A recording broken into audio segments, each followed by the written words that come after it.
कुछ दिन पहले दिल्ली में कांग्रेस हेडक्वार्टर्स का इनॉग्रेशन हुआ और वहां मैंने देश की स्थिति पर, देश की सिचुएशन पर भाषण दिया और वहां मैंने कहा कि कांग्रेस पार्टी ने देश की जनता के साथ मिलकर देश को यह संविधान दिया है और हमारा काम इस संविधान की रक्षा करने का है। हर कांग्रेस पार्टी के कार्यकर्ता का काम इस संविधान की रक्षा करने का है। मोहन भगवत जी कहते हैं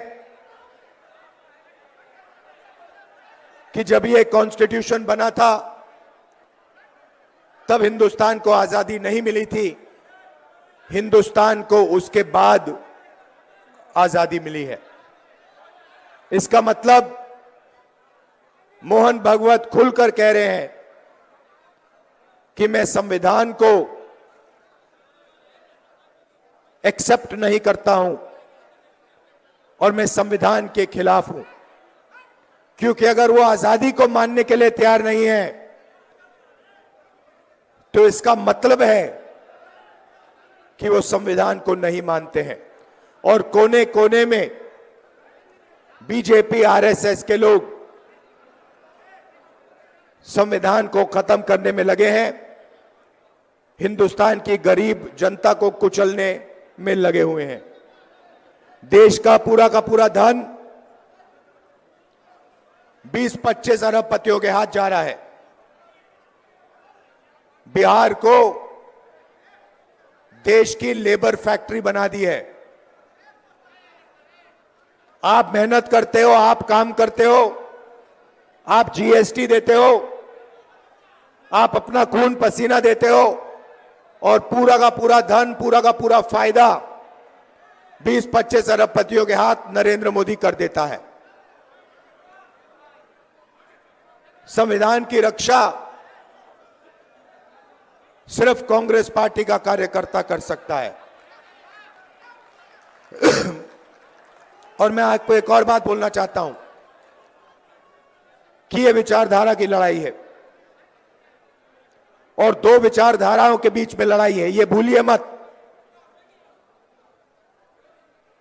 एक संविधान की कांग्रेस पार्टी की विचारधारा, नफरत के बाजार में मोहब्बत की दुकान वाली विचारधारा, और दूसरी तरफ बीजेपी और आरएसएस की विचारधारा, नफरत और हिंसा की विचारधारा।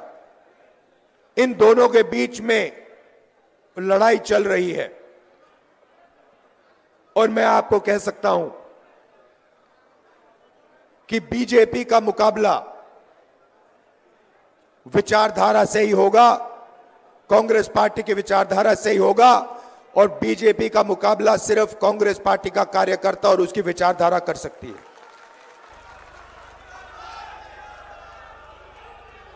मैंने अपने भाषण में महाराष्ट्र के बारे में बोला। इलेक्शन कमीशन से हम आंकड़े चाहते हैं। महाराष्ट्र में लोकसभा में और विधानसभा में 1 करोड़ वोटर का फर्क है।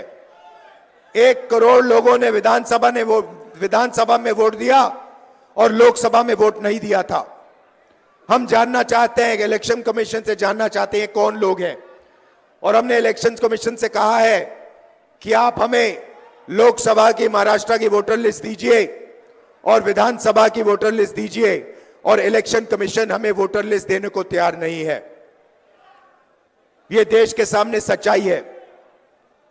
अगला चुनाव बिहार में है और यहां पे यह क्रांतिकारी प्रदेश है। देश में जब भी बदलाव आता है यहां बिहार से आता है, आप लोग करवाते हो।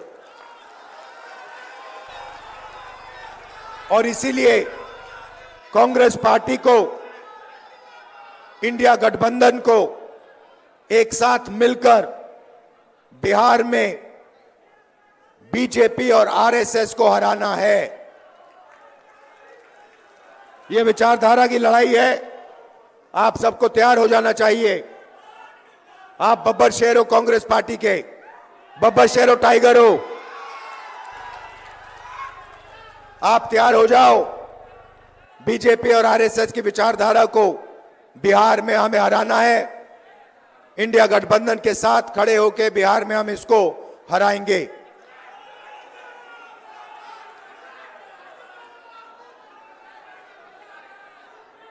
आप सब, विचारधारा आपके खून में है, आपके डीएनए में है। आपको बताने की भी जरूरत नहीं है।